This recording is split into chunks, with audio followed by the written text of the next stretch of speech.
Tiago, uma dúvida também muito recorrente, que chega muito pra gente, e eu acredito que seja o seu dia a dia, é sobre os reembolsos, né? Reembolso de consulta, de tratamento, como que funciona de fato? Essa é uma questão que ultimamente tem gerado bastante polêmica, né? Os pacientes têm até, alguns pacientes que a gente tem uma relação um pouco mais aberta, vem nos pontuando que vem recebendo, né, comunicados do próprio convênio, né, para eles tomarem cuidado na hora que forem solicitados esse tipo de cobrança. Veja bem, toda forma de reembolso ela está totalmente legalizada dentro das normativas da ANS, dentro da normativa do CRM, né? Então, o que significa isso? Que você solicitar um reembolso para o paciente, aquele paciente que tem o direito ao reembolso, isso varia a questão de valores.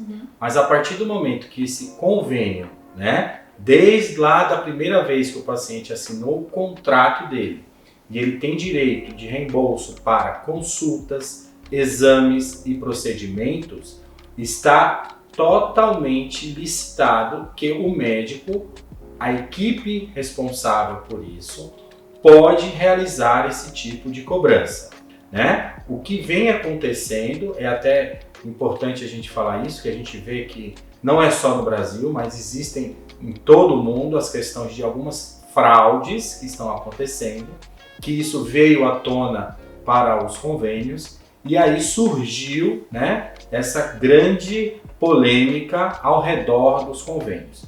Porque a questão das fraudes seriam mais os excessos, né? Seriam mais a questão daquele profissional que solicitou o reembolso, fazer uma prática não, digamos assim,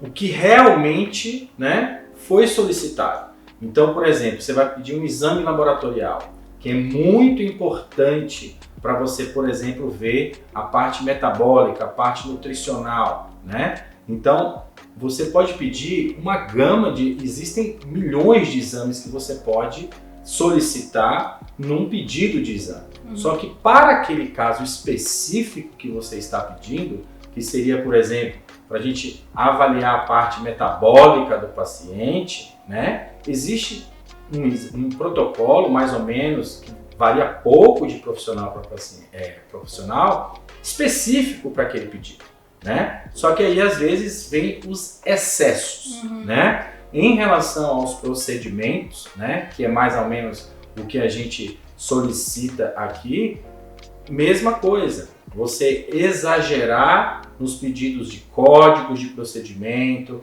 naquilo que realmente você vai aplicar, que você vai trabalhar em cima do seu paciente. Então isso, o convênio conseguiu filtrar isso e viu que tinham muitos profissionais, muitas clínicas, fazendo um exagero em relação às cobranças daquilo que estavam pedindo, não era o necessário para o paciente. Mas, por exemplo, uma consulta médica, né?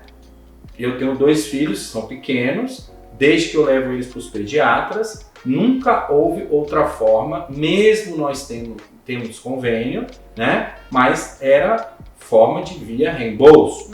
Tem muitos colegas que cobram esse reembolso para você antecipar o pagamento através de um cheque, através de um depósito, ou você fica com aquele dinheiro quando você receber, ou se você, por exemplo, deixar um cheque, você depois solicitar esse cancelamento desse cheque.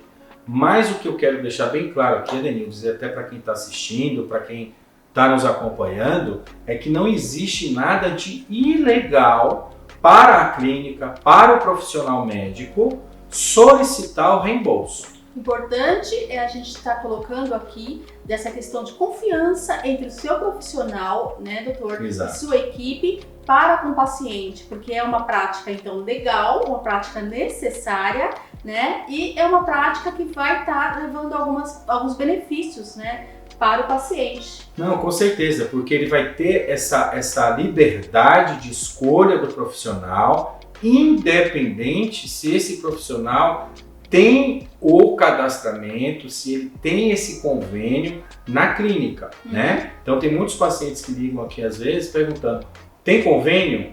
Aceita o convênio? Se você for falar claramente, filtrar, nós atendemos todos os convênios, né? A questão é o reembolso. Então existe sempre uma dúvida aí por conta dos valores. Por exemplo, o que não pode ser feito agora, atualmente veio mais à tona, é a questão de você fazer um parcelamento de, por exemplo, valores da consulta. Isso é considerado ilegal. Por exemplo, uma consulta que custa R$500, um exemplo, né? Que é mais ou menos um valor de mercado aí dentro daqui da minha clínica, o meu pai e outros colegas. E tem convênios e pacientes que o contrato dele, né, aquele produto do convênio dele, não paga esses R$500, né? Então você postar isso reportar isso para o convênio, que ele passou 1, 2, 3 vezes, está sendo considerado ilícito, né? Então o que acontece? Ou você vai ter uma política, né, de uma conversa com o seu paciente, né? Isso aí vai depender de profissional para profissional. Sim. Dele aceitar o valor do reembolso de consulta, que já está estipulado isso no contrato do paciente, ou ele pagar o que ele realmente recebeu, que é o valor do reembolso dele, que já está embutido no contrato dele, e a diferença ele vai precisar completar com dinheiro por recursos próprios. Então, isso daí que precisa estar bem claro hoje em dia, porque o que fazíamos anteriormente era tentar ajudar o paciente, né? Nem colocar o nosso preço muito abaixo, que eu não acho isso correto, né? Porque a gente tem que se valorizar também, né? Porque existe todo um investimento por trás da especialidade e a questão do ambiente, que nem nós estamos vendo aqui, então existe um custo também em cima disso daí. Sim. Então nós não podemos nos desvalorizar também. Então a nossa sociedade também tem combatido muito essa desvalorização. Nós não aceitamos isso. Então tem que deixar bem claro para o paciente que ele tem um reembolso, por exemplo, R$250. Esses outros R$250, ele vai precisar arcar com esse recurso próprio. Ou seja, o que vale mesmo, que valida mesmo esse tratamento é o bom senso entre o paciente e o especialista e essa questão da confiança, né, doutor, para estar atendendo aí da melhor forma esse paciente, ele tendo o seu reembolso. Eu acho que é uma profissão que precisa ser cada vez mais valorizada, respeitada, né? Então nós não podemos também nos desvalorizar. Lógico que você às vezes tem pacientes com menos, né, poder aquisitivo, que realmente está precisando muito de ajuda, precisa de um atendimento.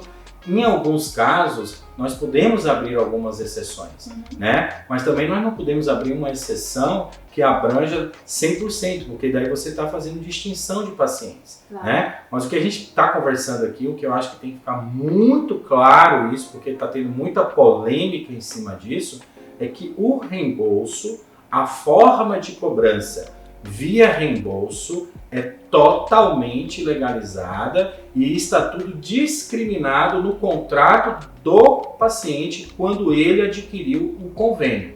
Então não tem nada de ilegal. O que tem de ilegal são as fraudes e os excessos que existem por aí. Perfeito.